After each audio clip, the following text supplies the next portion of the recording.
Halo guys, kembali lagi pada pembelajaran metabolisme bagian ketiga ya, yaitu siklus Krebs dan STE. Tahap yang ketiga adalah siklus Krebs atau disebut juga sebagai siklus asam sitrat, di mana nanti asetil-CoA-nya akan berikatan dengan senyawa awal yang disebut sebagai oksaloasetat. Dan melalui serangkaian reaksi redok enzimatik, semua karbon, hidrogen, dan oksigen dan dalam piruvat akhirnya akan berakhir sebagai karbon dioksida dan air. Nah, jalur ini juga disebut sebagai siklus karena oksaloasetat adalah senyawa awal dan akhir dari jalur. Untuk tahapan yang pertama adalah disebut sebagai peristiwa kondensasi ya. Maksudnya apa? Tahap yang pertama adalah asetil-CoA masuk ke dalam siklus Krebs dengan cara menghilangkan CoA-nya ya. Di mana dua atom karbonnya di sini akan berikatan dengan oksaloasetat yang memiliki 4 atom karbon menjadi asam sitrat, yaitu memiliki 6 atom karbon. Jadi 2 ditambah 4 jadi 6 ya di sini ya. Nah, peristiwa ini yang kondensasi itu adalah peristiwa yang bersifat tidak dapat balik ya, atau disebut sebagai irreversible. Tidak dapat bolak-balik. Kemudian tahap yang kedua adalah tahap isomerasi ya, dimana artinya satu molekul air akan dikeluarkan dan satu molekul air akan dimasukkan, sehingga asam sitrat akan membentuk isomernya ya, menjadi asam isositrat sama 6 atom karbon, sehingga nama peristiwanya adalah isomerasi ya. Kemudian asam isositrat akan melepaskan gugus karboksilnya atau COO-nya ya, dalam bentuk melepaskan CO2 dan akan memberikan atom hidrogen beserta elektronnya kepada NAD+ menjadi NADH.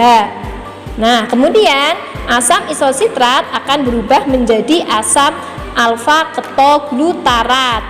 Di sini ada perbedaannya ya, yang tadinya atomnya ada atom C-nya ada 6 menjadi atom C-nya ada 5 karena ada peristiwa oksidasi pertama, di mana reaksi ini adalah dekarboksilasi oksidatif. Si isositratnya dioksidasi yang menghasilkan elektron untuk mengubah NAD menjadi NADH.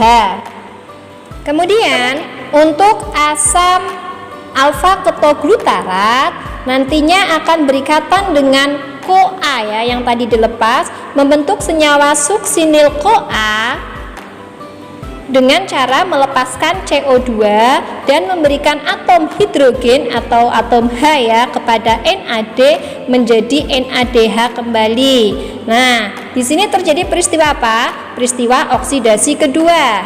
Nah, bisa dilihat kan ya, tadi untuk peristiwa oksidasi dari isositrat menjadi alfa ketoglutarat kehilangan atom 1. Kemudian alfa ketoglutarat menuju ke suksinil CoA juga kehilangan atom karbon 1 ya. Jadi dari 5 menjadi 4. Nah, di sini berarti ada peristiwa dekarboksilasi oksidatif juga, mirip dengan yang atas.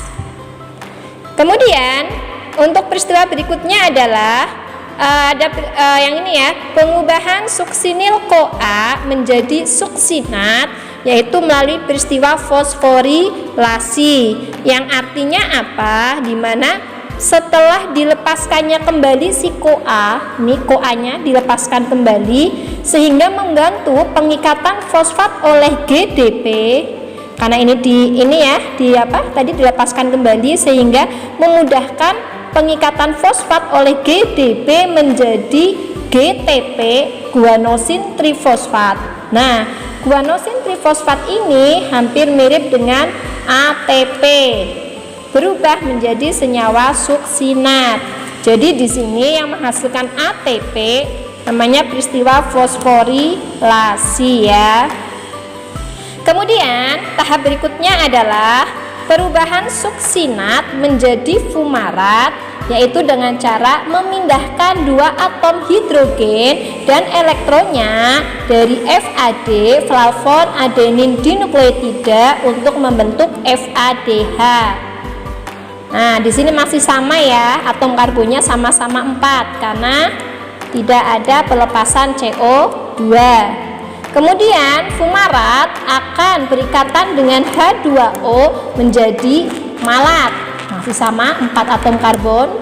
Kemudian malat ini akan mentransfer kembali atom H-nya dan elektronnya ke NADH membentuk NADH, dan malat akan berubah menjadi oksaloasetat. Nah, untuk peristiwa siklus Krebs ada berapa peristiwa oksidasinya? Oksidasi pertama di sini ya, oksidasi kedua, oksidasi ketiga, dan oksidasi keempat. Nah, kita lihat apa betul sih menghasilkan 2 ATP, padahal di sini ada 1 ATP. Ingat ya, dari atas peristiwa glikolisis ada kepala dan 2 kaki. Setiap kaki akan ada reaksi antara dan siklus Krebs. Berarti ATP kanan dan ATP yang sebelah kiri ada 2, betul. Kemudian FADH-nya apakah ada 2? Ya, di sini ya. 1 kanan dan yang sebelah sana 1 kiri ya. 2 kaki sih. Kemudian CO2-nya ada berapa? Ada 1 dan 2. Ini yang kanan, yang kiri juga 2, berarti 4. Kemudian NADH-nya ada berapa? Kita hitung. 1, kemudian 2, kemudian NADH yang ketiga ya. Ada 3. 3 dikalikan 2 berarti ada 6. Ya, betul. Ternyata betul ya. 2, 2, 4, 6. 2 ATP, 2 FADH, 4 CO2, dan 6 NADH. Nah, sekarang untuk menghafalkan setiap tahap demi tahap ya, nanti ada jembatan keledainya ya, yaitu si iso ke sunat fuma, oke, si-nya sitrat, so-nya isositrat, ke ketoglutarat, ke suksinil, nat suksinat, fumarat, malat, oke, oksaloasetat ya. Ya, sekarang kita akan membahas tentang STE, di mana substrat dari STE adalah NADH dan FADH, hasil dari peristiwa glikolisis hingga siklus Krebs yang akan dirubah menjadi ATP sehingga energinya bisa digunakan. Adalah proses akhir, yaitu proses transport elektron. Nah, konsepnya itu tinggal kalian lihat ya, dimana kalian ada lihat ada protein 1, kemudian protein 2, 3, dan 4.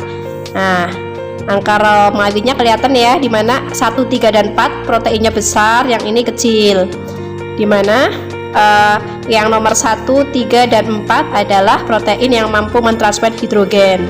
Diingat, proses dari glikolisis sampai dengan siklus Krebs ada 10 NADH dan 2 FADH, di mana dia akan membawa ion H.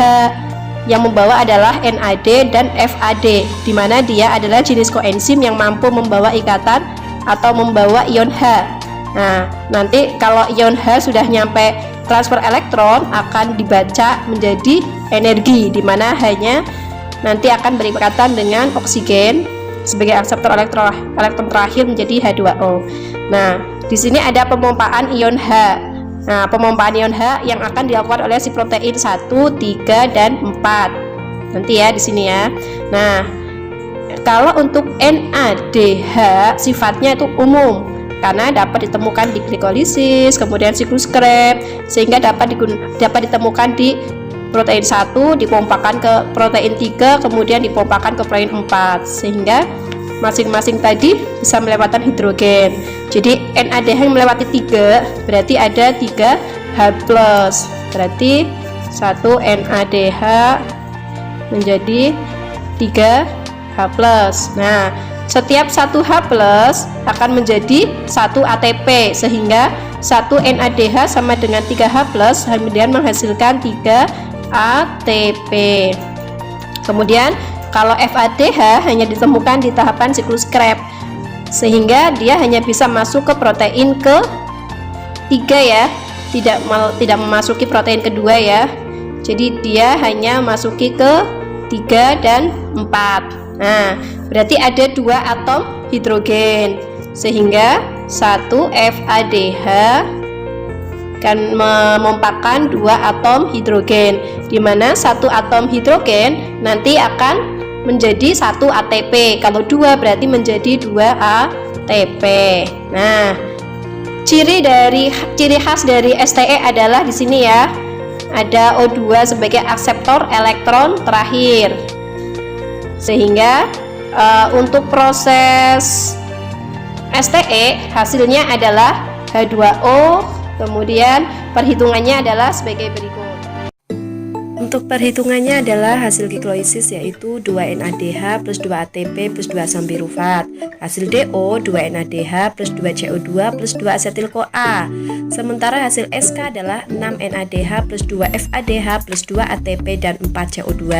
Nah, sekarang dijumlah ya untuk STE-nya.